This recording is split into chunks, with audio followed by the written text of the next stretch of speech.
kick your tailgate party up a notch this football season with Boda Box, the ultimate tailgate wine. Boda Box. This is how we Boda. Please drink responsibly. Sponsored by Boda Box Vineyards, Manteca, California. I am Todd Leabo. I am not Jack Johnson, but Dylan Michaels is who he is, and Kyle Collier is who he is. They are also here for you. We're going to take you through this big Chiefs win as they defeat the San Francisco 49ers 28-18 in a rematch of last year's Super Bowl. Last year, the Chiefs had a rematch of the previous year's Super Bowl after a bye week and lost at home to the Philadelphia Eagles. This year, they go out to the Bay and take down the San Francisco 49ers in, I guess, what you would call a kind of ugly, staggered kind of a game. The final stats aren't beautiful. Kareem Hunt ran for 78 yards on 22 carries. Very workmanlike, but that's just 3.5 yards a carry. Patrick Mahomes threw 2 interceptions, only 154 yards. His quarterback rating, 44. That's his QBR. He was better than Brock Purdy, however, who threw 3 interceptions.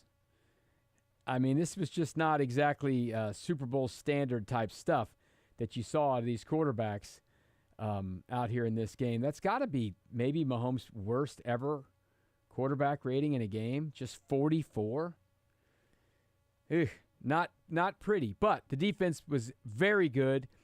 Gave up a late touchdown. Before that, they did a really nice job holding the 49ers at bay. They did pick off Brock Purdy 3 times, and 2 of those were by people who, well, I know one of them for sure. Most people watching at home were like, who's number 30? Well, that's Chris Roland Wallace. He'd only played like 1 snap before today, and he goes in there and gets an interception, number 30. Hicks was the safety who they picked out of Washington State in the draft, who people have raved about. They like him. He ended up getting an interception as well. Justin Reed got the first interception of the game. So the defense did what the defense has been doing all year long. They really did a nice job of shutting down Jordan Mason. He ended up with 14 carries for 58 yards, 26 yards on one of them. Take that one carry away, and there wasn't much at all out of him. So the Chiefs defense did what the Chiefs defense does. They're good enough to have a team that has a quarterback go into a game and get sacked a couple of times, throw 2 interceptions, no touchdowns, and have a quarterback rating of 44 and win it pretty easily against a team that was in the Super Bowl last year and one of the more talented rosters in the league. Now, this was not the matchup you probably wanted to see at the beginning of the year when you thought you'd see CMC and Deebo Samuel and Hollywood Brown and Rashee Rice and all these guys. We didn't get that. We were down to Sky Moore getting penalties. I mean, he did drop a ball, but Sky Moore was out there. Niners were down to their 4th, 5th wide receivers. And I thought Noah Gray had a very good day, stepping up and getting after it because Travis Kelce was involved, of course. But Noah Gray, from the beginning, was very good. And looked a little Kelce-like on that last drive when he kind of got loose and freelanced a little bit, found a little pocket in the zone while Patrick Mahomes was scrambling around and picked up a big 3rd down. Very nice touchdown drive to kind of seal the game.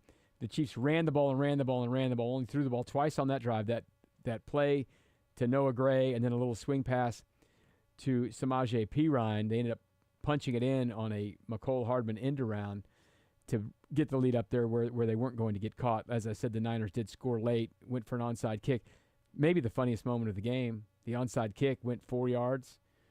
I guess they don't practice those very much anymore because you don't do that. There's no surprise onside kicks. They have to announce it. And the Niners kicker did not have a great day, missed a point after, and basically missed the ball on the onside kick. Wasn't good. So what we will do here is what we generally do on Sundays. It'll just be me taking you through this instead of Jack. Jack Johnson is actually at the game covering it for us, so we will have locker room interviews from Jack Johnson as we move along. We will hear from Matt Derrick from Chiefs Digest later in the show, and we will hear from Andy Reid and Patrick Mahomes at the podium when they meet with the media, and we'll give you everything that they say. Couple of things that happened during the game to make note of. Jalen Watson was injured during the game, looked like an ankle of some sort. So that's something to watch. Najee Johnson, who looked like he came in and kind of replaced him, gave up a big play that got the Niners down close for a touchdown, but that's the drive that Hicks intercepted on. Juju Smith-Schuster only made it a couple of plays before the hamstring acted back up on him. So that wasn't good. This is hamstrings, these soft tissue things are things that can linger a little bit. So big picture stuff. My friends are texting me, time to make a trade, get someone in for wide receiver. But, we've talked about this for a couple of weeks. They do have Justin Ross and Nico Remigio and Montrell Washington on the practice squad. They have not elevated any of them yet. But if Juju Smith-Schuster is not going to be healthy, they cannot play another game with this set of people catching passes. Of course, I say that, and they just beat the San Francisco 49ers on the road with this group of people playing. The best thing I think you can say, the biggest compliment you can pay the Chiefs is to Mahomes and Andy Reid, the entire organization really. When things go bad, they're at their best. I mean, this season has been a disaster injury-wise. They made a splash and got Hollywood Brown to sign with this team. It was going to be very exciting. Very first catch of his Chiefs career in the preseason. He jacks his shoulder up, Rashee Rice is off to a great start to the year. And on a bad throw by Patrick Mahomes, where Rashee Rice is trying to make a play to help his team and tackle the guy who intercepted the ball, he gets rolled up by his own quarterback and jacks his knee up. Isaiah Pacheco, week 2 of the year, gets twisted up late in the game against the Bengals. I mean, this is disastrous type stuff for most teams. And what do the Chiefs do? They win every freaking game. Doesn't matter if something happens like that. The deal with Pacheco was late in a game. All right, you get through the next week. Hollywood Brown was before the season. Rashee Rice was the first series of the game, I think, in Los Angeles. They just worked their way through the game and beat a division rival again. This, when they're playing the defending NFC champion, Juju Smith-Schuster is out after the first possession of the game. Now you got to go out there with whomever to try to catch the ball. No big deal. Scored 28 points for the first time in 16 games or whatever it is. They haven't scored that many points in forever. Forced 3 turnovers. Overcome 2 turnovers. Overcome a fake punt. Right? Remember that one 3 hours ago? You're like, what are they doing here? They ran a fake punt on their own side of the 50-yard line, and they still win. Because that's what the Chiefs do. Because when Patrick Mahomes needs to make a play, he'll tiptoe down the sideline, 33 yards, get an extra 15 yards on the play. He'll run over a safety who had lit up 2 guys on his team already in the game. Mustafa, number 6, had the only person I saw make Kareem Hunt go backwards and took Xavier Worthy out of the game for a series probably with the big hit he put on him. And somehow Patrick Mahomes' dad bod put him on the ground. Scored a touchdown. The Chiefs just win.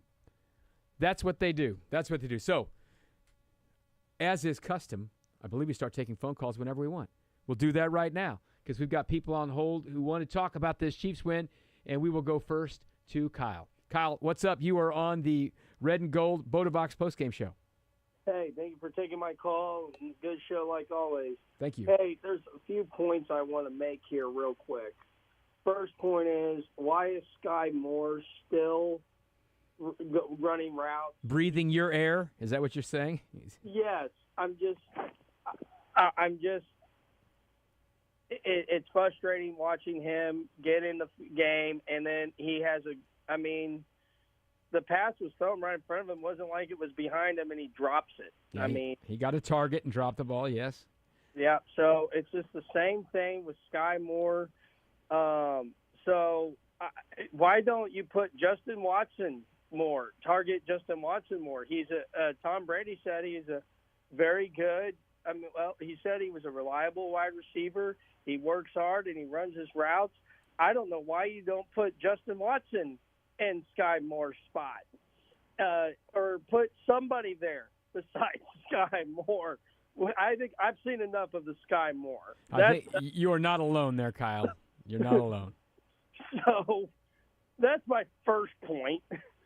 My second point is, and this is more of a question, now that we have the 6th win and the division looks depleted, the Raiders look like they're the Raiders. They've always been the Raiders. So I'm not. The Broncos got an okay quarterback, but he's just not consistent because he missed a few wide open throws. And the Chargers are more injured than the Chiefs are. My question is this: do you think the Chiefs have already got the division down? I mean, they have a 2.5 to 3 game lead. I mean, they've played 6 games. The Chargers have only play this week still. They've only played 5. Broncos have played 7. I mean, yeah. I mean, it's not over, but my gosh, it looks like it's something they could wrap up early. There's no question about that, Kyle. Yeah, absolutely. So now it's just the fighting for the seed. What seed we're going to get? It looks like the way it looks like right now. It looks like for the seed. So and thirdly, the defense. Man, Spagnuolo has the last 3 years, when we first hired him, it was questionable. It looked questionable because our defense was okay, but it wasn't great. But Spags has gotten this defense from okay to the number 1 best defense in the NFL.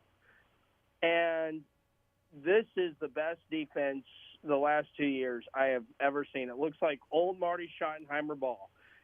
We run the ball, we're going to run the ball, and then we're going to play defense, and we got the best quarterback in the league to do this.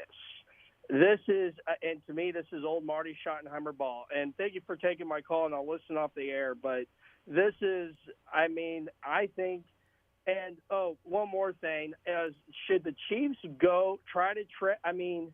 I understand we got cap issue. This is the cap issue is a big issue at this point. But do you think the Chiefs should go get another wide receiver now that we're down to Sky Moore and which I don't want to ever say that name ever again or see him on the field ever again, as long as I'm breathing. Yeah.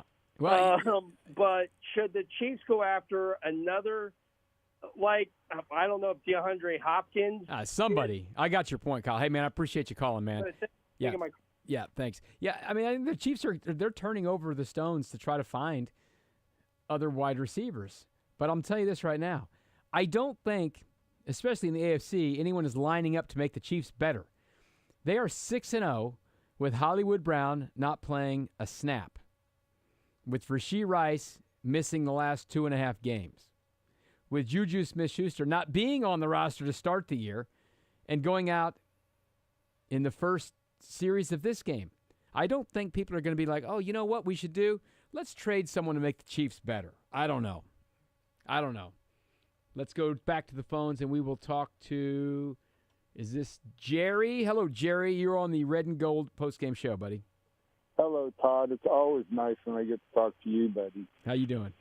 Oh, pretty good. You won't remember me, but I'm the yahoo that thought that I was hoping for Kansas City Royals to go 106 and 56, and you said that's a fantasy. I was living in a fantasy. Well, that's cool. That didn't die until August. Yeah, it was pretty close. They did good. Yeah, it was still fun.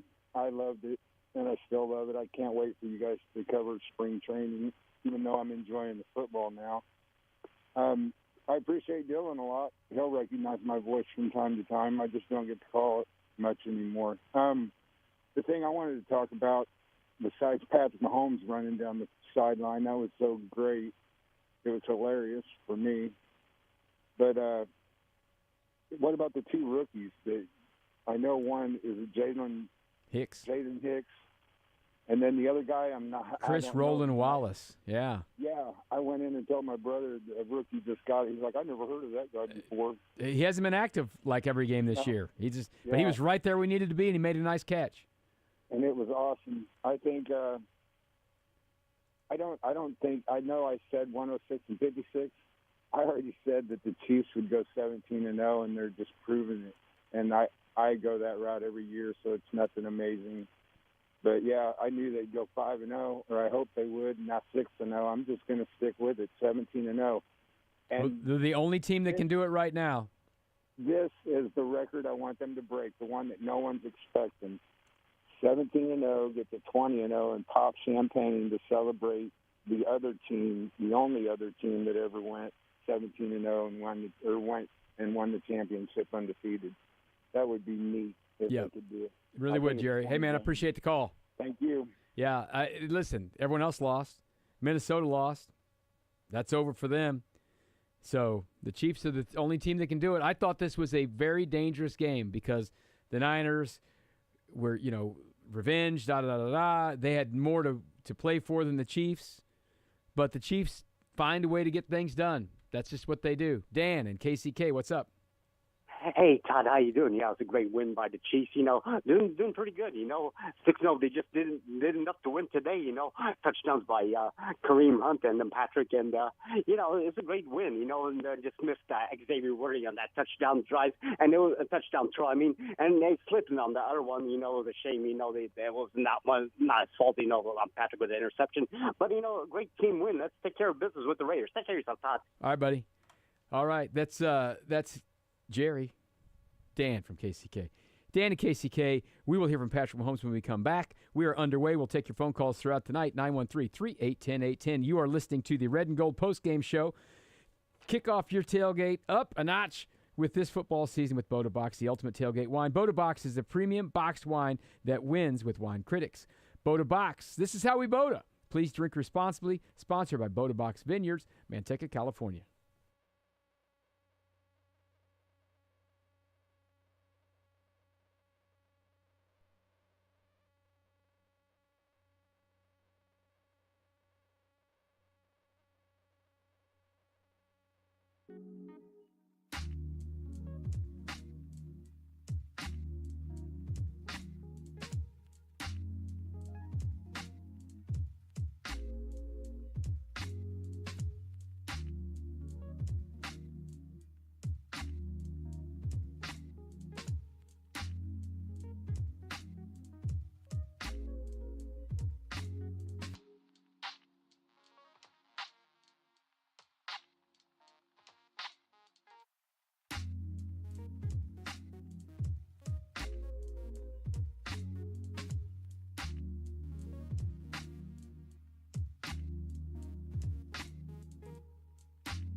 1-12 lead early in the fourth quarter, and just really amazing drive by Mahomes on that particular drive with his legs and then making the play at the end to give the Chiefs what they needed. That would provide the winning margin. Big play there by Patrick Mahomes. He talked on the field with Aaron Andrews from Fox after the game. Here's that conversation. Patrick, a plug-and-play game. I feel like that's been the story of your life here this season, right? With injuries going in and out on offense and defense, yet you guys continue to move forward. How are you guys able to do this? Yeah, I think it comes from the leadership of the group. Everybody steps up and makes the plays whenever their numbers are called. And we do it. We find ways. I mean, it's not always pretty. It's not always looks the best. But at the end of the day, we're going to find a way to get a win. Can I tell you what was pretty? The longest run of your career. Did you know that 33-yard run was the longest of your career? I did not know that was long. I need to get my yards up, though, because 33 is not that long. No, it was. I ended up just cutting back down the sideline, trying to make a play in a big moment, and we were able to get in the end zone. Yeah, and you got in the end zone there, and your defense lost their mind when you popped the San Francisco defender there. I know you've been giving your defense credit all week long, but they were losing it. No, yeah, we support each other. We're a big family over here, and I wasn't even really trying to run them over. I was just trying to get in the end zone, and I'm a little heavy, so I got some weight to me, and I ended up getting in there. 5-0 now against Kyle Shanahan and these 49ers. You told me this week the one thing that you really have to take note of is extreme focus, because it's going to take one play. What is it like going up in these matchups with these guys? Yeah, they're a great football team. They got a lot of great players, and it comes down to little things. We obviously got turned the ball over too many times, but our defense got turnovers, and it's a team game, and we found a way to get a win. Appreciate you. Yeah, appreciate you. Patrick Mahomes with Aaron Andrews from Fox on the field after the game. I mean, they're just absolutely a team, man. They really do. I tell you guys this all the time. You know, you really felt it back in 2019, the camaraderie and all that stuff that went on in the locker room, how they were always together. And then we weren't in the locker room for a couple of years, you know, because of COVID and all that stuff. But you feel that now when you're in there. This defense, this offense, they understand that they're a team together. And that's a powerful thing for sure. That's Patrick Mahomes. You're listening to the Red and Gold Postgame Show, brought to you by Boda-Box. Kick your tailgate party up a notch this football season with Boda-Box, the ultimate tailgate wine. Boda-Box, this is how we Boda. Please drink responsibly. Sponsored by Boda-Box Vineyards, Manteca, California. Let's grab a couple of phone calls here real quick before we hear from some others out in San Francisco. Let's go next to Todd. Hey, hello, Todd. You're on the Red and Gold Postgame Show. Well, hello, Todd. Hey, Todd. How are you? I'm good, Todd. I know, right? There's only a few of us. Anywho, I just want to make a couple quick points. Yes, it was an ugly win, and that's okay. A win in the NFL is a win. And, I don't want negativity, none of that. I just want us to enjoy a 6-0 record. Oh, I absolutely agree. I mean, there should be no negativity about anything here. The Chiefs just win these games, man. It's incredible. And now they're playing the Raiders next week. The Raiders are a train wreck. Now, I know the Raiders beat them at Christmas at home last year. I do not expect this to be a fun day for the Raiders at their home next week, because that's the last time the Chiefs lost, and that it might have been one of the most important games they had, because it really woke them up last year. But the Raiders are an absolute train wreck right now. So I don't, let's not get too far ahead of ourselves, but it sure feels like 7-0 is coming. I mean, I'll be shocked if they lose the Raiders. I'm just going to say R.I.P. Raiders. All right, buddy. Thanks, Todd. Have a good day. This team, they had, if you think back to Mahomes' first year, was so much fun that he played. 50 touchdowns, throw 5 touchdowns, throw 6 touchdowns, whatever. All that stuff. That was great, right? But, I mean, they had some thrilling losses in there, too. 43-40. 37-31 to Tom Brady, 54-51, 29-28, 38-31. Those were, I guess you would call those pretty losses, because they scored a lot of points. You'll take an ugly win 50 times over a pretty loss. This was not as thrilling to watch as the Monday Night Football game against the Rams when it was 54-51. But that game sucked because the Chiefs lost. Chiefs won this game. You're going to take these every single time, and they really know how to get that done. Tyler, you are up next on the Red and Gold Postgame Show. All right. Hey, turn your radio down, Tyler. You're up. All right. Go, buddy. You're on the air. Hey, how's it going? I was just wanting to say, hey, I do appreciate whenever we can see the defense pull it out. It's been like that all season. The whole thing, the old saying goes, defense wins championships. So it's like we see it every time. We ain't looking too good on offense, and our defense constantly puts us in a position to win the game. I know everybody likes the high-flying offense, but I love me some ground-and-pound football with a good defense behind it. Yeah, that fourth quarter was fun, wasn't it? Running the ball and playing defense. Oh, yeah. It's good stuff. Absolutely, man. Hey, thanks for the call. All right, thank you. All right, let's go one more here before we take a break and go to Eric. What's up, Eric? Hey, Todd. That was some crazy Todd love. Too much Todd, wasn't it? Too much Todd. Yeah. I feel it. Hey, what are your thoughts on just, cutting Sky Moore to, send a message? And Carson Wentz on, short yardage. That was he fun. Was in there. We were talking while we were watching the game here, Dylan and Kyle and I, and they're going to put him in again. I said, nah, it'll be about 3 weeks from now. They'll put him in again, and there'll be a different play off that. That's something you set up a month out. There'll be some play where Carson Wentz goes in there, and it'll be a throw or something. But they always, especially this one, coming off a bye, a little extra time for Coach Reid to sit there and marinate and think about things. I like how they're being creative. Listen, the red zone's been an issue this year. Red zone was pretty good today, right? Yeah, red zone was pretty good. They scored some touchdowns down there. That was much better stuff from them. As far as cutting Sky Moore, they just need bodies. They need bodies, and he ran into Carson Steele on the kick return too, right? Yeah. To start the second half. He hasn't done much right.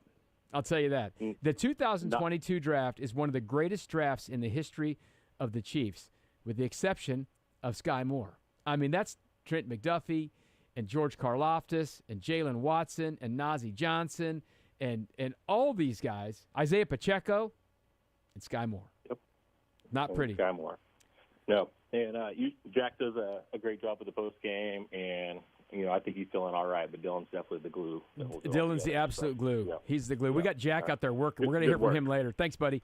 Jack is out there in the locker room right now. We put him on location. We sit Jack on location to get him doing some real work out there. You are listening to the Chiefs, or the Red and Gold post-game show, brought to you in part by Boda Box Wines. Kick your tailgate party up a notch this football season with Boda Box, the ultimate tailgate wine. Boda Box is a premium boxed wine that wins with wine critics. Boda Box, this is how we Boda. Please drink responsibly. Sponsored by Boda Box Vineyards, Manteca, California.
Game brought to you by Andy's Frozen Custard. Enjoy a treat and give to a great cause. The 87 Concrete, crafted by Travis Kelce, consists of vanilla frozen custard, Oreo, cookie dough, and cream caramel.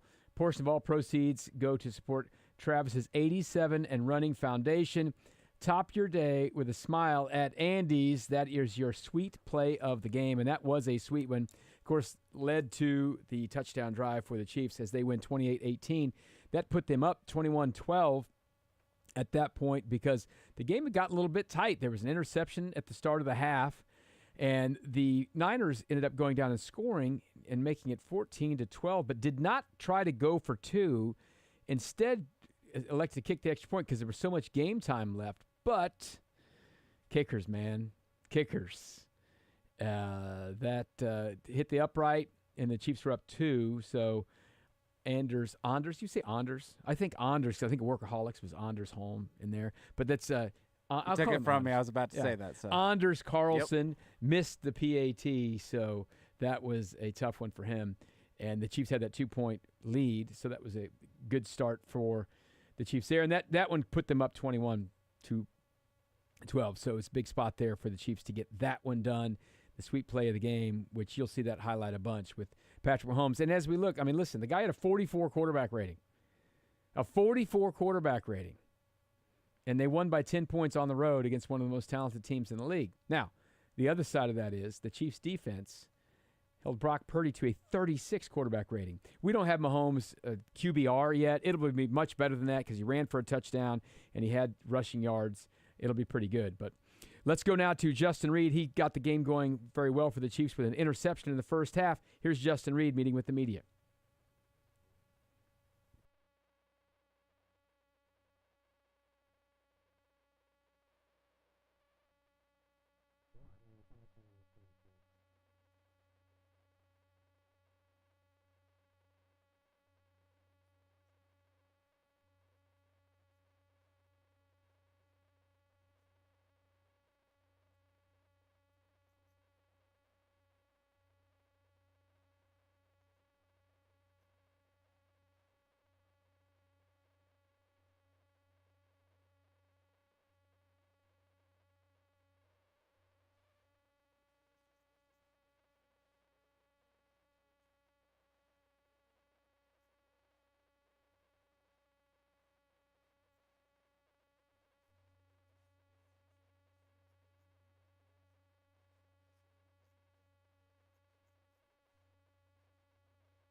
The practice that we meet up on our own time. We still talk coverage, and it works. And guys are confident out there, and we pride ourselves on our physicality. That across the board, DBs we tackle, we're physical, and we're going to play press coverage, and we're going to make it tough on you. And you got to find ways to beat us. Justin, the way you're playing on defense this year, does it remind you at all of last year? Do you see some significant differences? Yeah, every year in the league is always different. So there's some things that's similar. I think that the results are nice, but we're doing it in different ways, and different players are showing up. Chris is continually dominant, but it's kind of like, who's the guy this week that's going to show up and have a big time game? And what's nice is that, guys are showing up when their number's called and making the plays when we need them to. We just got to, remain humble and remain hungry and continue to pursue that going forward, not get comfortable with where we are now, but always seek ways to get better. I know the schedule is what it is, but did you guys all look at the schedule and say, okay, we're playing the Niners, this is going to be a rematch of the Super Bowl? We take it 1 week at a time. We said it, they said it. This is just the next game in our schedule. And we prepared for it accordingly. And to us, it was the most important game of the year because it was a game this week.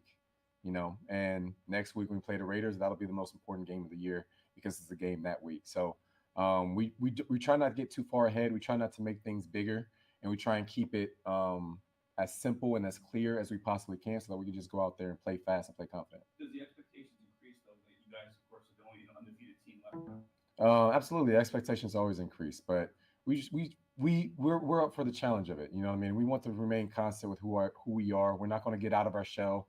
We're not going to try and be anything that we're not. We're just going to continue to buy into the defense as one unit, one team, one heartbeat. Buy into what we do. We have a saying called the formula this year. Buy into the formula of who we are as a Kansas City Chiefs and continue to run with that. Couple more guys. Well, Steven and Sam. Let's see. Jerry Spags talked about early on in the season, you guys starting faster. It seems like you guys are kind of going out there and setting the tone. How important is that? Huge, huge.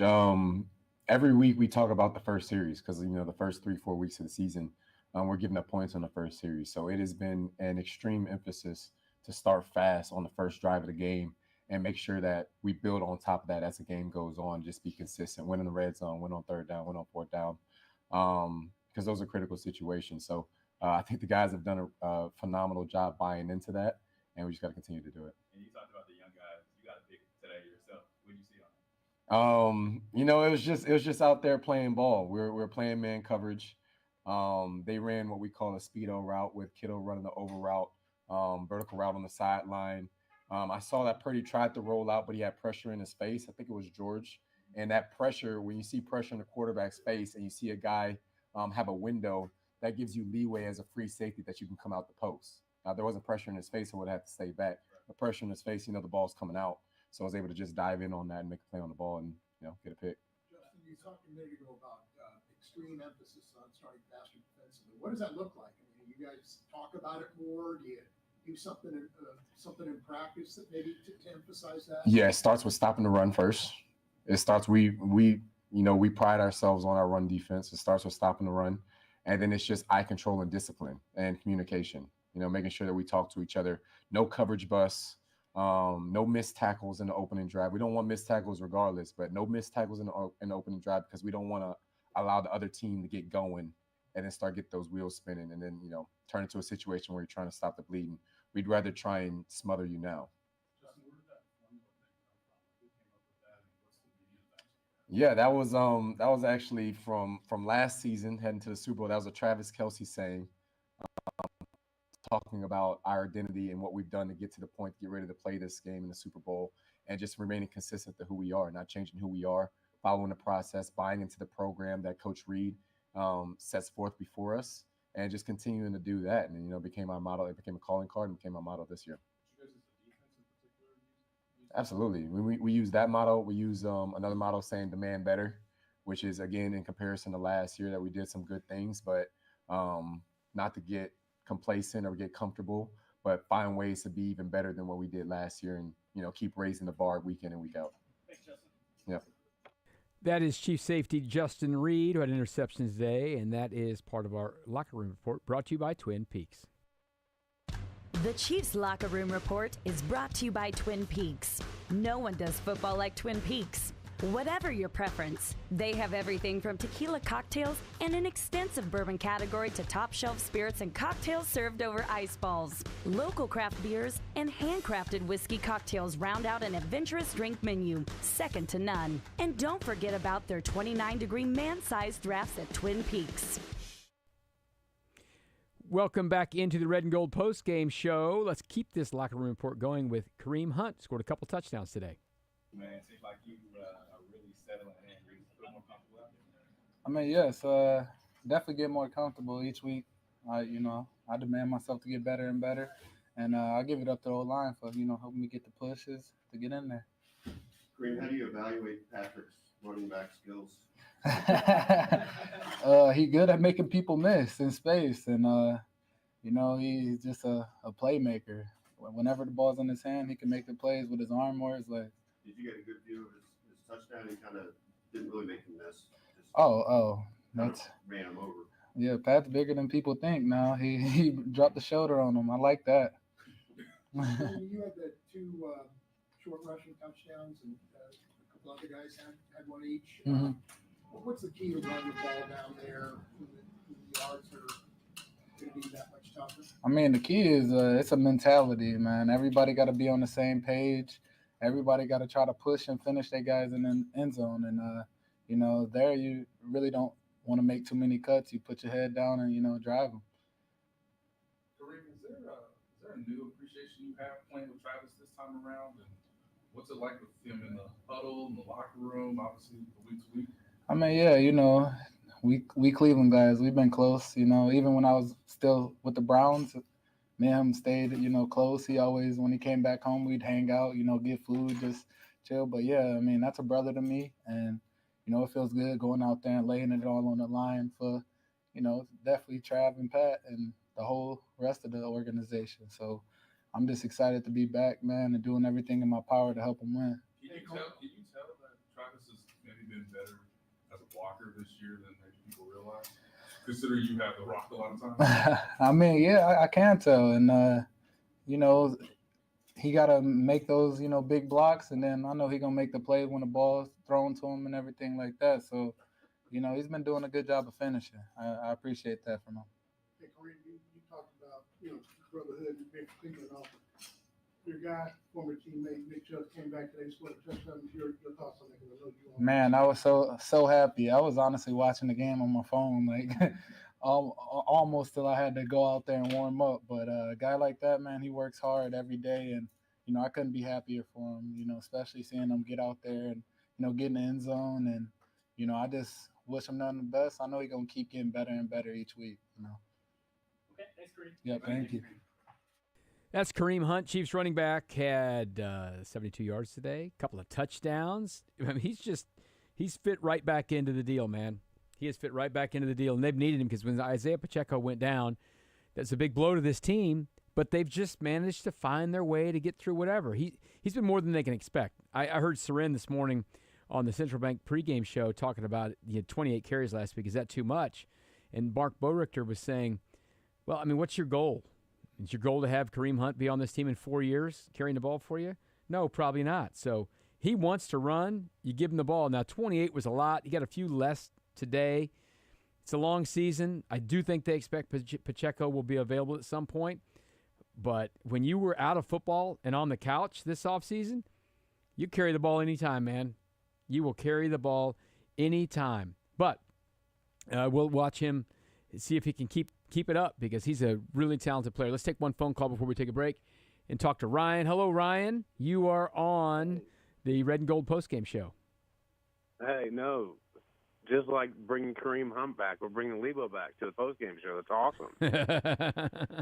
No, awesome. No, it's going to work out. I don't know if you can keep going with the Kareem Hunt, but it's working right now.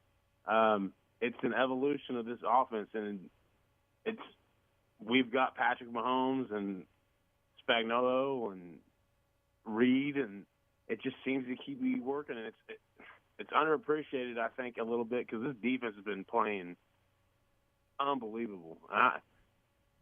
It's going to be it's still a long season, and it's all going to go back to the playoffs. But I mean, the way Mahomes plays, he has the rating he does, but he still is in control of what's going on, and it's amazing to watch. But hey, Leabo, have a good night, though. Thanks, buddy. Yeah, it's awesome to hear you. Bring back Klingskill. I want to hear that. Hey, listen, we'll get Danny in here working at night. He was working yesterday morning, bright and early. I promise you that. Yeah, the Chiefs just listen, man. This frustrates the heck out of everyone else in the league. They've got injuries everywhere. Their two-time MVP, three-time Super Bowl MVP winning quarterback is having a bad year by all measurable standards, except for the one that really counts, and that's winning the game.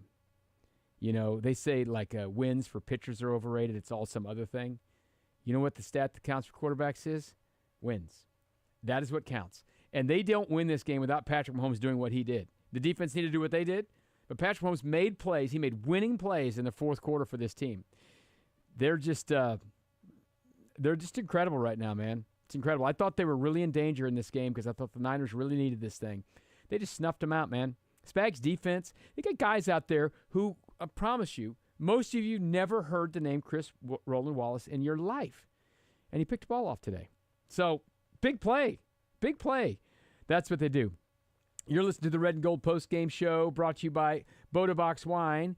Kick your tailgate party up a notch this football season with Boda Box, the ultimate tailgate wine. Boda Box, this is how we Boda.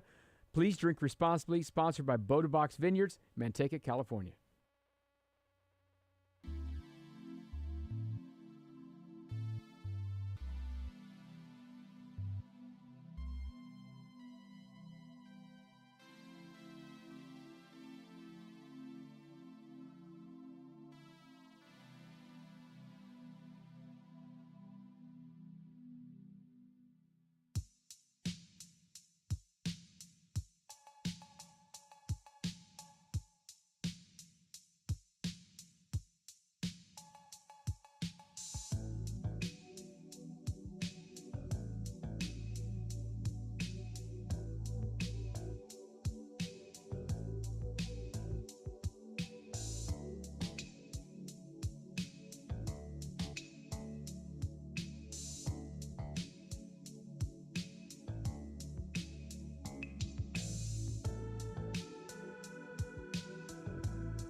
Karlaftis got pressure on him. Kick your tailgate party up a notch this football season with Boda Box, the ultimate tailgate wine.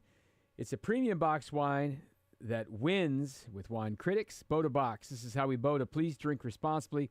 Sponsored by Boda Box Vineyards, Manteca, California. Really big play there because the Niners just kind of kept hanging around, and the Chiefs kept picking them off. Big interception there. Third of the game for Brock Purdy. He was under pressure there. George Karlaftis was getting held, by the way, as well. So either way, they didn't throw the flag. They'll take the ball back for sure. Time to hear Andy Reid meeting with the media now after the game out in San Francisco, Santa Clara more specifically. Here's Coach Reid's opening statement. All right. Thank you to our fans for being here amongst the red. We brought some more red, and those guys were great. Overall, I thought it was just a good team performance. There were a lot of good things that happened on the defensive side, the offensive side, special teams. Offensively, 184 yards rushing. I mean, who would think of Pat Mahomes and talking about his runs, but he had a couple nice ones. But, you know, all three running backs did a heck of a job there, I thought. The third downs were great.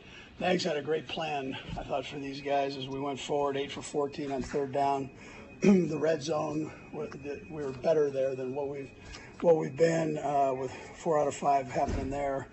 And scores, that last drive, just bearing down, putting the hammer down on that was important. That was physical. None of this can take place without the offensive linemen on the offensive side. So, and then getting McCole involved, both on special teams and on the offensive side, was great. And then I mentioned Kareem, but 78 yards and 22 carries. He's a beast in there. So, as were the other guys. Defensively, I thought we just played great football and 3 picks, 3 turnovers against a real good offense there. And in some area categories, I mean, they were first in the National Football League.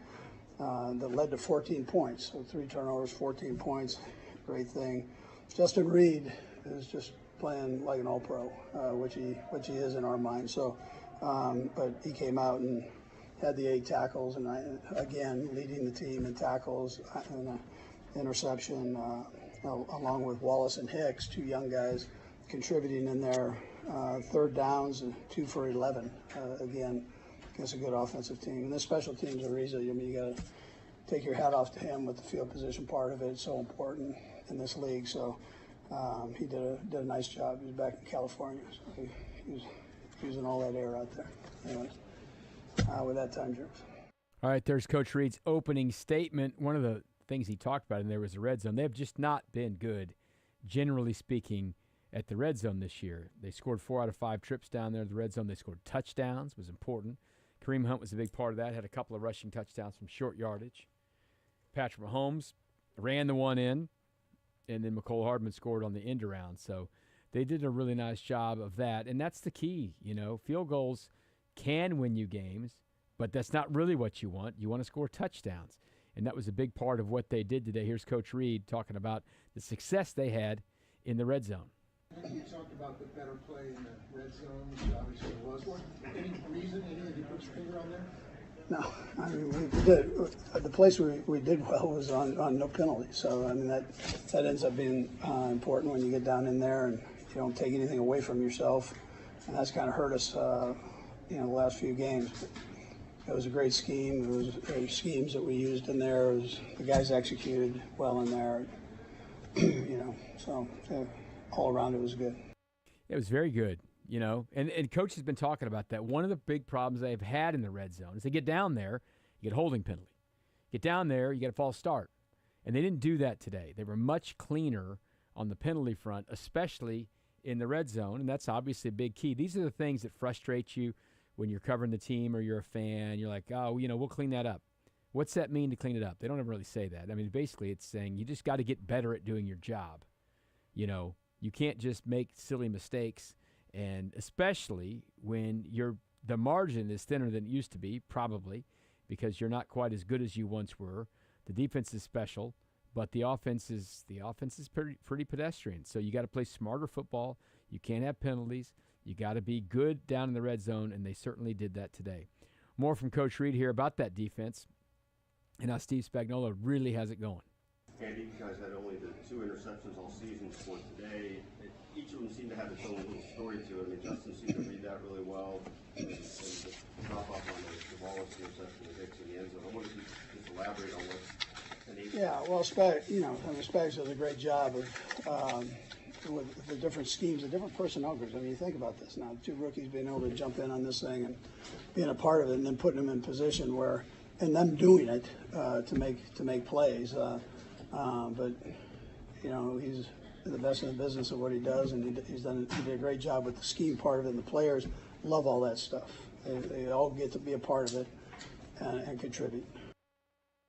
So I'm just looking through the stats here, and I have to probably go back and really look through.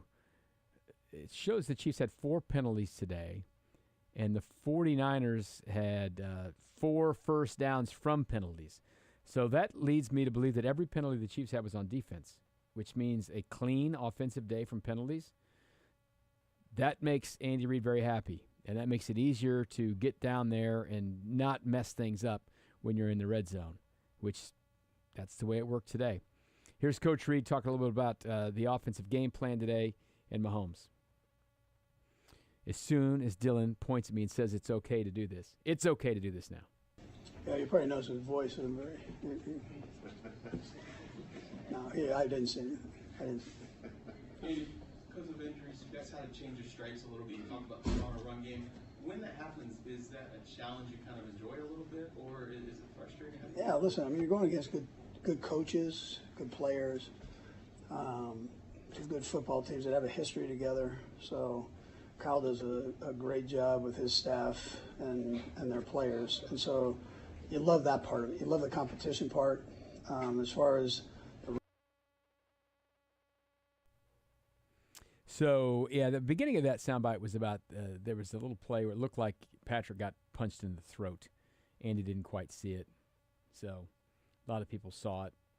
We'll hear from Patrick on that in a little while. But, listen, here's what the guy does. He just goes out there and gets his job done, whether he gets punched in the throat or not. And the offensive game plan, listen, I'm telling you, Andy Reid spent all offseason drawing up a bunch of plays for Hollywood Brown and Rashee Rice and Isaiah Pacheco, and then he's had to switch it. And you going out there, like Jody Fortson was on the field today, right? Playing. Jody Fortson wasn't on this team when the season started. Juju Smith-Schuster was on the field at the beginning of this game and got hurt. He was not on the roster when this season started. Kareem Hunt scored 2 touchdowns. He was not on the team when the season started. They've had to scrap everything and just go the other way. So here's a little more from Coach Reid on the injury front, little updates with Jalen Watson, who left the game, and Juju, who left the game very early. Yeah, I think Jalen will be, yeah. I mean, we'll see what the MRI says, but I don't think that's going to be great news. Not going to be great news. So we'll wait and see there. There's been some bad news on a lot of these injury front things, but there's been a lot of guys. I was sitting there watching Red Zone today. Guys getting hurt all around the league. It's a tough game. Tough game for sure. And he looked upset when he was on the ground now. All right, so most of you probably had never heard of Chris Roland Wallace. You started looking up who number 30 was on the team. Well, here's Andy Reid talking about that interception. Andy, I think this is right. I think Roland Wallace and only maybe had one snap all season before. What does it take for a guy to be in the right place at the right time under the circumstances? So he's a real smart kid. We saw that in training camp. Picks things up easy. He's got a great feel for the game. Had that in college. He was able to transfer during camp. Again, my hat goes off to Veach for getting these guys. So I mean, we're playing a lot of different folks, and the guys are stepping up. So, but Roland he's a good football player. Yeah. If you've never played but a snap in the National Football League, and you just go out there and get in a game against the defending NFC champion, and they throw a ball up in the air and you catch it, that's good news, man. That's good stuff. That what a great little fun story. I don't know if Chris Roland Wallace is going to be a special player for a long time or whatever. He's an undrafted free agent who, he made the roster and made an interception today. It's wild stuff, man. That's what the Chiefs seem to do. Okay, and listen, they're undefeated. They're the only undefeated team left in the league. Here's Coach Reid on that. Andy, you guys are the only undefeated team left in the NFL. Can you put that in perspective when kind of considering the adversity, the injuries, and the other challenges that you've had this season? Yeah, Jared, I mean, we got plenty of room to improve on things. Eventually, guys will start coming back. But the thing I appreciate the most are guys stepping up, and then the other guys trusting them to step up. So, and believing in them, and then the coaches just coach them. Each brings them in, coaches coach them, and I appreciate that to put us in this spot right here. So there's a lot of things that go into it, but I appreciate the attitude of the guys. The attitude's been great, and I'm telling you, it's like this all around the league. Probably we focus more on the Chiefs in Kansas City, but I can't imagine too many places have been bit with this type of injury bug throughout this many for this season. But there are certainly ones who've gotten bigger injuries because it's the quarterback or something like that. But they've just had to figure this out and just bring people in, and they don't have everyone. Well, why don't they bring in Devontae Adams or whatever? They don't have the salary cap space to do that, and they're smart. They find ways to work with what they have, and they bring in Juju Smith-Schuster. And I don't know where MVS is today, but MVS could be rolling up in here. You know what I mean? He could be back because he's on his couch.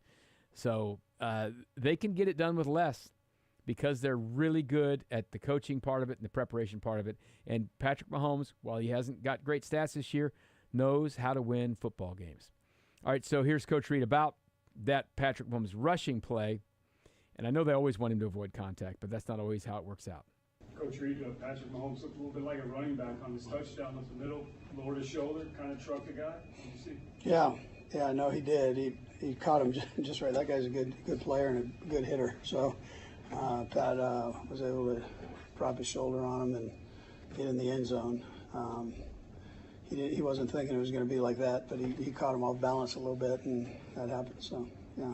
Andy, you talked about this before, but I assume you prefer Patrick avoid contact instead of seek it out? Yeah. Especially on those shoulders. But that's all right. Yeah. But, hey, listen, Mahomes does this. Mahomes knows he wasn't supposed to go dive and try to tackle the guy against the Chargers. But he did it because it's a football player. And it's a football game. He's mad he threw an interception. And that compounded everything because he didn't know he was going to knock Rashee Rice out for the season, but that's what happened. So, last one here, Coach Reid talking about, he's prepped for the Niners several times and how this is maybe a little bit different than doing it in February. With McCaffrey out and then Samuel and Ayuk also being injured during the game, is there anything from that Super Bowl game plan that carried over to today, or was it pretty much game plan for completely different teams? Yeah, I mean, they had different stuff. We had different stuff. I mean, we're both teams are doing what they do, but I mean, there's wrinkles in there, obviously, for matchups, injuries, and so on. So, but I wouldn't tell you it's just a completely different offense or defense, and that. And Kyle's got a lot of guys, man. He's going through that same thing, trying to make sure guys can get in and go. And 2-4 is giving him some real healthy yards there, man, running hard. And so that's he's doing a heck of a job of what he's got there. And guys are making plays for him. That tight end had a few big plays today. He did pretty good. Thanks, Coach. All right, we good? All right, that's Andy Reid meeting with the media after the 28-18 win by the Chiefs against the San Francisco 49ers in a Super Bowl rematch. You're listening to the Red and Gold Postgame Show, brought to you by Boda Box Wine.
got in there and handed the ball off in an unusual formation. That's the Andy Reid call of the game, brought to you by Shamrock Roofing Construction. You make the right call as well by visiting shamrockroofer.com. Shamrock Roofing and Construction, one call does it all. Time to hear from the quarterback after the game now, as he met with the media out in San Francisco. 28-18 win by the Kansas City Chiefs. They are 6-0, the only undefeated team left in the National Football League. Red zone, red zone, red zone. That's the most important thing for the Chiefs today. And that's one of the things Mahomes was asked about. All right, guys, fire away. Patrick, you guys were 4 or 5 in the red zone today. Why today? What was different about today? I think just execution. Obviously, we were able to run the football. That was big. That's a really good defensive line, and the O-line stepped up, and we were able to run it down there. And we found a way to get in the end zone. And when you get in the end zone, you get points on the board. Now it's about cleaning up the turnovers. I think if we can do that, we can start hitting our stride. That's what they got to do. They got to stay after it and keep getting better at that. Because if you're not going to be prolific and have 400, 500 yards in a game, you better score when you get down there. And that's what they did today, and they scored touchdowns. Because there's been too many times where they had penalties, as we said. Coach Reid talked about penalties. And, I don't think they had an offensive penalty today. You don't have an offensive penalty. That's going to help your offense, if it's struggling, to do better. So we were talking about that throat punch before that some folks saw. There was no penalty thrown or anything on it. Here's Mahomes on that. Actually, it looked like Collins either punched you or grabbed your throat on that play. Could you tell us what happened? And it did seem to kind of fire you up even more. I'm hoping that he didn't intentionally. I don't think he really intentionally tried to hit me in the throat. I think he was trying to just push me in the chest there, and he's taller than me. So I threw the pick. I don't know if I was fired up from that or if I was fired up. I threw my second pick, and it kind of hurt our defense there in that situation. And so we continue to just make strides in the right direction, but at the same time, we make these mistakes, especially me. And so we're winning football games, which is awesome, but we're going to try to continue to get better.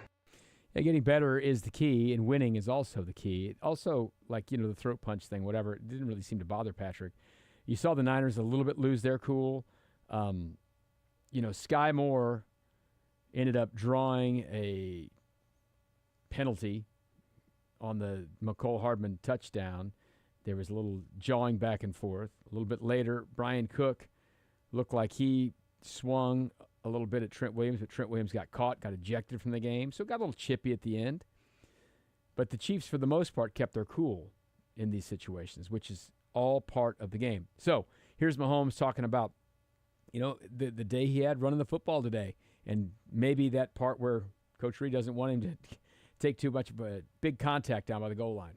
On that same vein, when you ran for the touchdown, were you still kind of feeling that fired up, and did you kind of seek the contact? No, I actually was not trying to lower my shoulder. I was trying to absorb the hit. I knew I was gonna be right there in the end zone, and that dad bod, man, just had enough weight on me where he went down. So it wasn't like I was necessarily trying to seek out contact. I was trying to absorb it and get in the end zone, and just ended up looking good for me. When was the last time you were able to lower your shoulder? Do you remember? The last time I lowered my shoulder was against Iowa State, and I had an AC sprain, and then Iowa State beat me by 56 points, so I've stayed away from that. Did the dad bod help you on the scramble down the sideline? Just a little juice? Yeah, it was. I was actually was stopping and was gonna try to just get the first down, and I haven't seen the play, but the dude either overran or kind of got a little bit of a block there, and so once I got on the sideline, it opened up, and I was able to get down there, and I thought about cutting it back, but I'll save that for the playoffs, and then right now I'm going to continue to run out of bounds.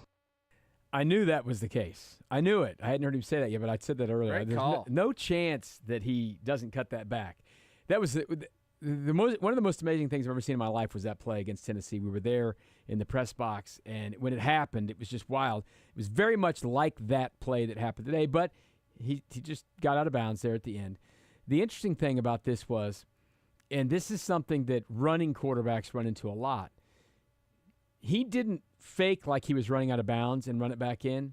They have the rule against the fake slide in the middle of the field, like you're giving yourself up and you don't go down and you keep running. We've seen that get called before, and they don't want you, like Lamar Jackson running over the sideline, acting like he's going out of bounds, then cutting back up, because they don't want quarterbacks hit. He never acted like he was going out of bounds. He did the fake flip And then the linebacker just kept running, and he let him run past him and just kept going. It was really well done by Mahomes on that one, and that was a big drive in the game for sure. So what they've done so far is they've won all their games, but these are down to the wire, a lot of them. And you're on the road playing against the Niners. Here he is talking about getting these high-leverage wins this season. Patrick, what's the benefit of playing these games that have this high level of intensity? Yeah, I think it's just you get the best of the best, and that prepares you for the playoffs. I think that's the biggest thing. Is it's obviously fun to win and score a lot of points, but whenever you play these high tense moments against the great teams in the NFL, you see where you're at. And we were able to find ways to get a win today as our defense just continues to play special, honestly. And offensively, we're able to run the ball and find a way to get in the end zone. But I think we can get so much better. And so we're going to continue to work at that and try to continue to get better as the season goes on. And if they get better, that'll really make everyone mad. You know, the offense is probably going to get better. I mean, it can't be like this. You wouldn't think. You don't think Patrick Mahomes is going to throw an interception or two every game. But he might. I don't know. These to me today weren't bad. He's thrown some awful interceptions this year. When a fat guy jumps up and tips the ball, that's a great play by the fat guy.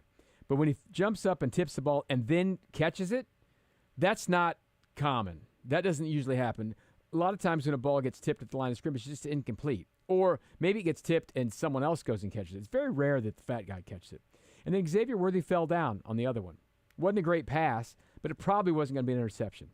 He's got like 3 awful interceptions this year where he just made really bad throws. I don't put these in that category. But the Chiefs, on the other side, got a couple of interceptions, 3 to be exact, and one of them by an old KG veteran, but a couple of them by rookies. Here's Mahomes on those. I know you don't do a lot against the ones during the week, but Chris Wallace has not been with the ones. I assume you played against him quite a bit in practice. What have you seen from him? He's a good football player. He's been like that since training camp, and you can see it. Some guys just have it. You can see it from day one, and he's gotten better and better. You can tell he really listens to Spags, to Coach Merritt, to all the coaches, and the players. And so he sits there and he listens to Trent talk, and he's gotten better and better each and every week. And he stepped up today, and whenever his number was called, and I think it was like 2 rookies got interceptions, if I'm right. So it was cool to see those guys get in the game and make plays. Yeah, they did. And Jaden Hicks got that interception down at the end when that was really forced by pressure by George Karlaftis. I think this Chris Roland Wallace interception was forced by Spags and the call they made on defense as well because he looked confused. And they confused their receiver, and he went the wrong way, and Purdy let it sail. And that's not as easy as you think, catching that ball. It's just floating up there. And he had to kind of tiptoe, as Justin Reed said, that toe drag swag along the sideline, and he got it done. 2 more from Holmes here. This next one here is trying to win while he's not played well, and how tough or easy that can be. You guys are 6-0, but nothing seems like it's come easily for you all. Is that frustrating, or does it make it that much more rewarding when you're able to find different ways to win? I don't want to say it doesn't come easily because we're winning games against good teams by a good amount of points, and that's as easy as that's easy for the NFL. But I just don't think it's normal for what you've seen from us because there's not a lot of passing touchdowns. There's been a lot of turnovers, especially by me. And so I think it's just showing the versatility of our team. It's not just about me. It's not just about the stats and the light show and stuff like that. It's about playing team football. And I believe that if we continue to work, we'll get better offensively, throwing the ball down the field. But until then, it's nice to know that we have a great running game. We got a great defense. And we're able to execute whenever the time comes to win football games. Patrick, the interceptions, any common threads there from your perspective? The first one, the guy was open. Jody was open on the slant. It was going to be a catch and tackle, trying to just gain some back because we were in second and long. The D-lineman made a good play. He got his hands up, knocked it up there, and made a pick. And then the second one was just trying to go to a matchup with Xavier. And obviously you saw the feet got tangled up there, and he ended up losing his balance and falling down. And that guy made a good play. I mean, I felt like in the interceptions I was going to the right direction in the right spot. Just you get unlucky sometimes, but I gotta still clean it up, and that's stuff I have to work on. There's too many interceptions that put our defense in bad spots. And so in order for us to even take another step, it's going to be about me taking care of the football, scoring those touchdowns in the red zone like we did today, and then letting our defense really eat and letting Spags be Spags. Let Spags be Spags. And maybe that's the new T-shirt. In Spags we trust, or let Spags be Spags. I feel like I'm pretty smart today because I was like, Patrick and I think alike. Those weren't awful. They're still interceptions, but they weren't awful. You're on the Kelsey wavelength with Mahomes right now. But he's had some bad ones this year. Yeah, I mean. Today wasn't as bad. Like Brady said, he's about winning. And he's already gone through the MVP stats point of his career. There are so many guys who all they care about stats. And he really does care. Typically the guys that need to get paid. You're right. He's paid, and he's got rings, and he just wants more. He's greedy. He wants more rings. One more from Patrick Mahomes before we hear from Matt Derrick coming up still here on the Red and Gold postgame show. Patrick talking about how it got a little bit chippy out there. Patrick, it seemed pretty chippy overall today in a lot of ways. I wonder if on the touchdown, it looked like you had something to say. Are we going to hear you on mic'd up with, like, you woke up the wrong gentleman? Or anything like that? I don't know what I said. I think I just said, I hope I score a touchdown. So it was, I got pretty hyped up there just because it was fourth down and got in the end zone in a big moment. But I don't remember exactly what I said. Patrick, on that play with the Nicole slipped going out, how similar was that to the Super Bowl play? Similar motion, a different play, but a similar motion just based off how they guard the motions. And I wish, when I look back on it, because I kind of threw it, and then my next read was coming across the field, I think he was wide open. So he slipped, and he was going to be open, and it's not there. It's just about finding a way to reset back, get to your next read, and I might still be able to throw a touchdown, even though we didn't show it exactly how it was drawn up. Thanks, Patrick. That was the play that kind of overthrew McCole Harbin a little bit. My problem with that particular play, and this happens at Arrowhead sometimes, late in the year, at the particular time of year when the sun is setting, low in the sky, if you're in that, let's say you're at the press box at Arrowhead, same view here, far right, left side of your screen, visiting sideline, end zone. When you throw that pass, you're asking him to look right back into the sun to catch the ball. I mean, they think about everything here. I just don't think I would throw those passes at that spot. But, hey, listen, that's me. I'm just sitting here on a Sunday night talking about this game. I'm not getting paid to coach it. Matt Derrick from Chiefs Digest is coming up next. You're listening to the Red and Gold postgame show brought to you by Boda Box Wines. Kick your tailgate party up a notch this football season with Boda Box, the ultimate tailgate wine. Boda Box. This is how we Boda. Please drink responsibly. Sponsored by Boda Box Vineyards, Manteca, California.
and yet you go into their place, and once again, you win by 10. I mean, I think there's a lot of good to take away from this, even on the offensive side, but especially on the defensive side. We're talking to Matt Derrick on the Red and Gold postgame show. He's brought to you by Cap One Lending tonight. And before we talk defense, I want to drill in a little bit on Noah Gray you talked about because, listen, he had a nice catch on the first drive of the game and a couple other catches. I thought maybe one of his biggest plays was when the Chiefs were really trying to kill some clock. It was a third down play. It looked a little Travis Kelce-like. Mahomes was kind of running around in the pocket, had to step up in the pocket, and Noah just found a little spot, settled down. Patrick threw a ball where only he could catch it, and he went and caught it. That's some real development, I think, in that kind of wavelength stuff on where to be when you're dealing with Patrick Mahomes.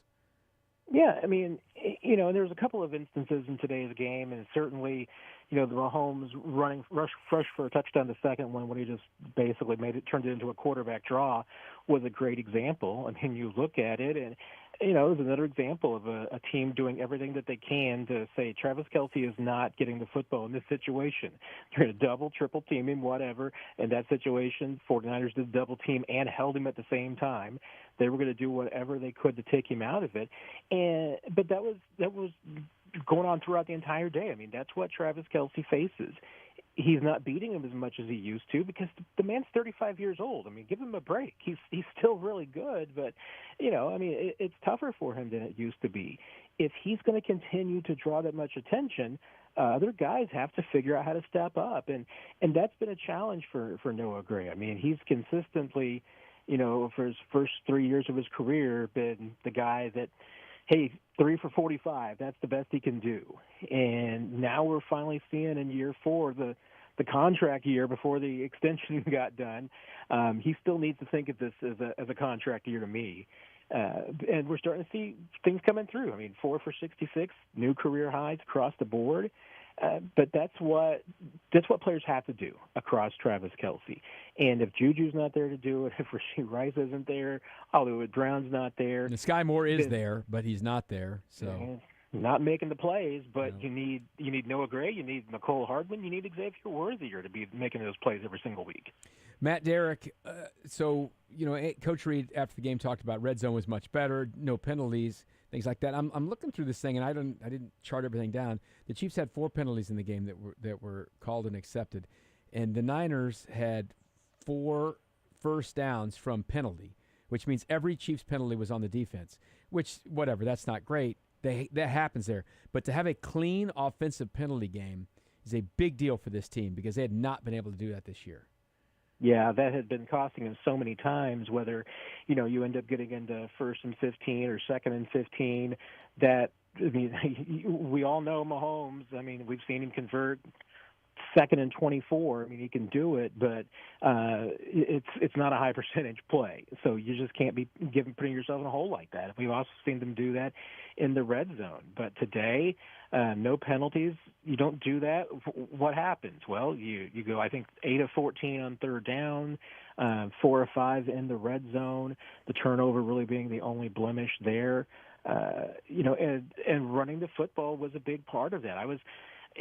I know it was Mahomes got the rushing touchdown on that, like I said, on that one that turned into kind of basically a quarterback draw. But I'm just like, I don't even understand why the Chiefs, once they get the ball inside the 5-yard line, why is it not going to Kareem Hunt every single time? The guy is going to get you 2, 3, 4, 5 yards every single time. If you've got 1st and goal at the 5, Kareem Hunt getting you into the end zone is 99.9%. Yeah.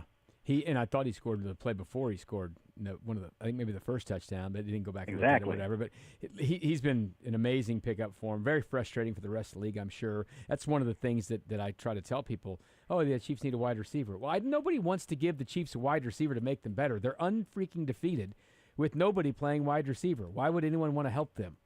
You know, I just don't think they're going to have much luck out there asking someone to help them out. But listen, Brett Veach is out there working, because they need some help there. If Juju Smith-Schuster has a hamstring, that's going to be a lingering thing.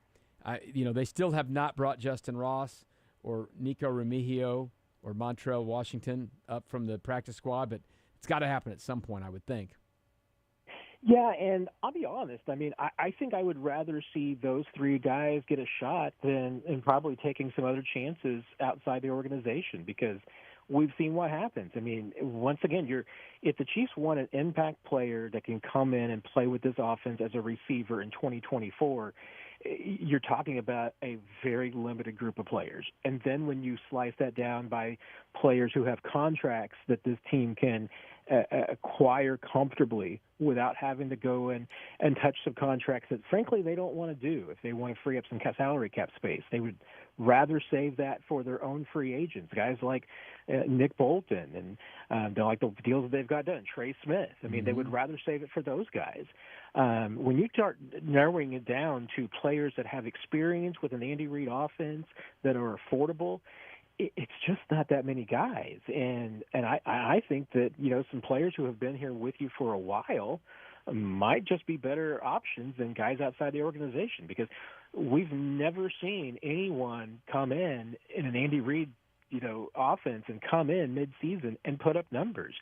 I mean, one of the best examples you're going to find was Kadarius Toney. And another one, probably the best example in a short period of time, was Jason Avant. But remember, Jason Avant also had a ton of experience with Andy Reid. With Andy Reid, yeah. That's the difference there, is that, who was out there that's got that experience? Is it MVS? Is it DeMarcus Robinson? I mean, it's probably a guy that you're familiar with, and I'm not convinced the Chiefs want to, necessarily get the entire band back together again. We're talking to Matt Derrick, brought to you by Cap One Lending here on the Red and Gold Postgame Show. Chiefs win 28-18 at San Francisco. They are the only undefeated team left in the National Football League. Let's talk a little defense now. You mentioned just guys stepping up, right? And you're out there. You've been there probably every single media availability there's been. I'm out there a bunch, but not every time. I'm talking rookie minicamp, OTAs, mandatory minicamp, St. Joseph, Wednesday, Thursday, Friday, whatever. Have you ever talked to Chris Roland Wallace? I don't think they put him at the podium in St. Joseph, did they? Was he ever at the podium? Have you spoken to him? He's never been at the podium. I did speak to him after he made the team, and so the first week of the season, I made sure to look him up in the locker room and talk to him for a little bit. But that's the only conversation. And hey, Todd, I might be the only person. I'm telling you, to him in the locker room. I mean, he's back in the defensive back room, and it's a little tight back there. We don't always go back there. You get on the edge there. Trent McDuffie's there. Justin Reed's there. Josh Williams is always running around doing TikToks for the team or whatever. I don't think I could have picked him out of a lineup. And a guy's out there, second snap he's ever played in the NFL, catching an interception. How Chiefs is that, really? Yeah, and kind of notable to me that, and that was before Jalen Watson went down the second time. But even then, we were seeing a little bit of Chris Roland Wallace and a little bit more of Jaden Hicks than we had seen to this point. Yeah, it's like they're rotating them in there. And we were also seeing, Chris Roland Wallace ahead of even like a Joshua Williams. Yeah. And once Jalen Watson went down, then there was a little bit more Najee Johnson and Chris Roland Wallace. But get used to it, because it certainly looks like this kid is moving up the rotation. And I got a sense that was going to happen at some point here pretty soon, because the Chiefs have been protecting a lot of their players, a lot of their younger players and rookies this season, and Roland Wallace and Jaden Hicks really fit into that category. And when you think about it, it does make sense. I mean, these are college kids coming in that, even though the college seasons are longer now, none of them have played 20, 21 games in a season. And so, yeah, I do think that there's been a little bit of wanting to protect those guys so that, they don't hit that rookie wall, that they've got enough juice for the second half of the season when they need some reinforcements. And now we're starting to see that. So, and Jaden Hicks is a guy just get him out of the cage, let him play, because it just seems like the dude just makes plays every time he's on the field. And the only thing that wasn't great there, he was the guy on the carry on the fake punt, right? That was, but they sniffed that out. They were ready for that. That was a curious decision. That's another thing. If you line all these things up, you go on the road against the team that was in the Super Bowl last year, you throw 2 picks, you try to fake a punt in your own end, you don't get it, and you win the game by 10 points.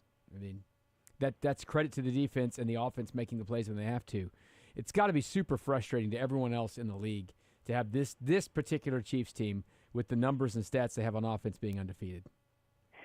Yeah, I mean, hey, only 6 teams have gotten a crack at them yet, but at the same time, you've got to think that the NFL is thinking to themselves around the league that the Chiefs are not themselves right now. I mean, their offense is not what it normally is. Patrick Mahomes has not been himself. They've got a lot of guys injured, and yet no one's taking advantage of that. I mean, what's going to happen when this team gets right? And you feel like it's going to happen. I mean, I just can't imagine that the Chiefs' offense is going to play like this through an entire season. You got to figure that at some point it's going to get figured out. And I, even as bad as the numbers were for Mahomes today, I didn't think he had a particularly bad day. I mean, one of the interceptions for sure, I think you could arguably say just was an aberration. It wasn't his fault. The receiver fell down. Nothing you can do about that. Maybe the batted pass is a fluke play. I mean, especially for a big guy batting the pass and getting his own interception. It was a little low pass, but that's kind of a fluky play. So I didn't think that Mahomes actually played that bad today. And other than that, he really didn't put the ball in danger. And, thanks to the defense, they actually won the turnover battle, which they hadn't been doing. But if that's the thing, I mean, if this team starts playing some more complimentary football and this offense doesn't shoot itself in the foot like it had been with the penalties and turnovers through the first 5 games, there's nothing that can really slow this team down. And right now, you just feel like that the NFL's missing an opportunity to put a dent in the Chiefs, and they're missing it. You don't think the Raiders are going to put this team down next weekend? They're an absolute mess right now.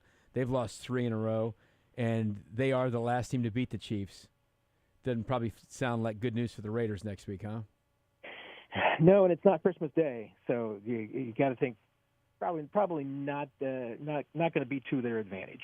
No, probably not. Matt Derrick from Chiefs Digest, thanks so much for coming on and helping us out, giving your insights here, brought to you by Cap One Lending. Have a great rest of your Sunday. I guess we'll see you on a Zoom tomorrow, probably. Have they ever sent that email yet, have they? Did they ever send an email of last week's schedule? I'm not sure if they did. I don't know. That's the thing. I mean, the beginning of Monday is always in last week's schedule, and then you got to go back to last week to find it. I don't think they sent a schedule for last week ever, honestly. I think we just all went out there on the day we go out there. We just all wandered out there. Because it's Wednesday. I mean, that's kind of what happens. Anyway. All right, Matt. We'll talk to you soon, buddy. Sounds good, my friend. Take care, Leabo. All right, that's Matt Derrick from Chiefs Digest. Brought to you by Cap One Lending right here on the Red and Gold Postgame Show on a Sunday night. Chiefs win 28-18.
Greenlightdispensary.com.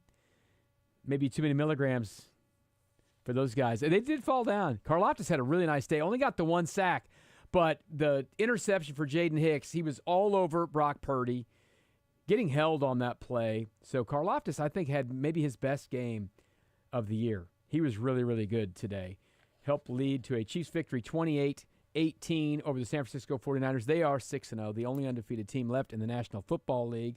Sunday Night Football will be coming your way after we sign off here. Right now, it is 15-6. New York Jets at the Russell Wilson-led Pittsburgh Steelers. New math going for the Jets. They just scored a touchdown and went for 2. Mr. Unlimited. To make the, this is the math you do now. It was going to be 14-6, which is 8, but you might as well go for 2 then, so they're up 15-6. Probably insurmountable for the Steelers. Who knows? But maybe the Jets have found something. It hasn't been the big Devontae Adams show, but they have it going on. And by the way, also, the Los Angeles Dodgers are up 4-1 right now over the New York Mets. If the Dodgers win, that series is over, and we will have our World Series set, which will not start till Friday, regardless of what happens in this game tonight. I was sitting here talking to Dylan. It's by the way, it's 6-1 now. I was talking to Dylan during the very beginning of the show, and I looked up, and Tommy Edmonds was up. And I'm like, why is Tommy Edmonds batting 4th? Why is he batting cleanup for the Dodgers? Well, he got a 2-run double with his first swing and a 2-run homer after that. So I guess they know what the guy with 6 homers on the year is all about. I wasn't going to say anything. I mean, they know. They absolutely know. They do. All right, let's hear from, this is a fun little interview here, Joe Thuney, former teammate of Tom Brady. Tom Brady was on the call for Fox. You've heard him in these highlights coming back. Here's Tom Brady talking to his old teammate, Joe Thuney, Chiefs guard, after the 28-18 win. Every game that I broadcast, I award the LFG Player of the Game to that one player who makes me say, let's go. I want to congratulate my LFG Player of the Game, my former teammate, an absolute stud for this Chiefs offense, Joe Thuney. Joe, what a great game by you guys on the interior especially, running the ball over 180 yards rushing.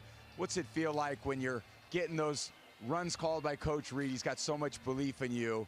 What's the feelings of you guys up front when he keeps calling all those inside runs? Thank you, Tom. I really appreciate it. But, as an offensive line, we always take pride in trying to run the ball, especially when the defense knows we're going to run the ball. And, in those situations, it takes all 11 guys, tight ends blocking, wide receivers blocking, running backs running hard, Pat making great calls. So it's a total team effort, and just couldn't be happier.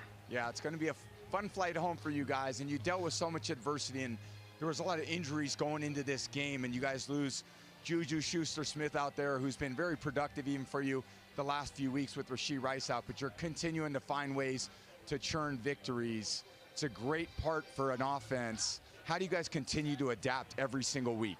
Yeah, it's really a next man up mentality. During the week, everyone's practicing so hard, getting the playbook, regardless they're starting or not. So, it's football. It's tough. Injuries happen, but it's just a great team to be a part of. Everyone's contributing to the win, and really proud. Yeah, and then obviously my last question is, with Patrick as your quarterback, someone that has such a belief, what's it like being in the huddle with him when he just gets in there and he's got so much authority? How much confidence do you continue to have in him? It must be pretty special. Absolutely. I mean, he's just making plays left and right. Everyone has so much trust and faith in him, and he's always coming through. And, we all just try and do our part, make this offense succeed, and you just couldn't be more proud. Yeah, and the most important question is, who gets better Christmas gifts for you at the end of the year, myself or Patrick? I'm so lucky to be able to receive them from you two. You guys are 10 out of 10, both you guys. Unbelievable. Well, I'm really proud of you. It was great seeing you yesterday at the hotel briefly, and just great team performance. You guys did such a great job. You're finding ways to win, and keep it up, my man. I love seeing you out there. Really appreciate it, Tom. Great seeing you. Great talking to you. Wish you the best, man. Thanks, pal. It's Joe Thuney, Chiefs guard, and Tom Brady, former teammates when they were with New England. And Joe Thuney's been a big part of the success the Chiefs have had here. And it was pretty good to be Joe Thuney. You get Christmas presents from Tom Brady when he was there and Patrick Mahomes. They treat their offensive linemen right. There Super Bowl no rings. Rings. He's got rings for days. Part of both dynasties that got a hand in all of it. 21st century. Yeah. Yeah. Joe Thuney's had a good run. Pretty good to be old Joe Great Tooney. run. Pretty good to be old Joe Tooney. You're listening to the Red and Gold Postgame Show. We're going to be wrapping up pretty soon. We're going to get you to the Sunday Night Football game, 15-6. New York Jets are up right now. We are brought to you by Boda Box Wine. Kick your tailgate party up a notch this football season with Boda Box Wine, the ultimate tailgate wine. Boda Box is a premium boxed wine that wins with wine critics. Boda Box, this is how we Boda. Please drink responsibly. Sponsored by Boda Box Vineyards, Manteca, California.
Business supply partner, commercial team dedicated to business website with credit terms, convenience store locations. It really makes it easy. Visit your local Westlake hardware store or go to westlakehardware.com/commercial today. Chiefs win 28-18. Lots of magic from Mahomes today, but that was pretty special too. Special from Worthy as well to understand that that's what happens now. You may just get a flip. You get a flip and he won. All right, we're going to get out of the way here. It is Sunday night, and I'm going home to go to bed, because I'm going to be back in here at 6 o'clock tomorrow morning with Steven and Jake for New Day with SSJ. Chiefs win 28-18. Patrick Mahomes, bad quarterback rating, 44. But the QBR has been calculated. His QBR was 80 today. Brock Purdy's QBR, 13. Someone played winning football at quarterback, and someone didn't. Chiefs win. They're the only undefeated team left in the National Football League. It is 15-6 New York Jets right now as they near the end of the first half against the Pittsburgh Steelers. We're going to get you to that game and enjoy the rest of your Sunday night. I'll talk to you tomorrow morning. Thanks to Jack Johnson, Dylan Michaels, and Kyle Collier for helping us get it all done right here on Sports Radio 810 WHB.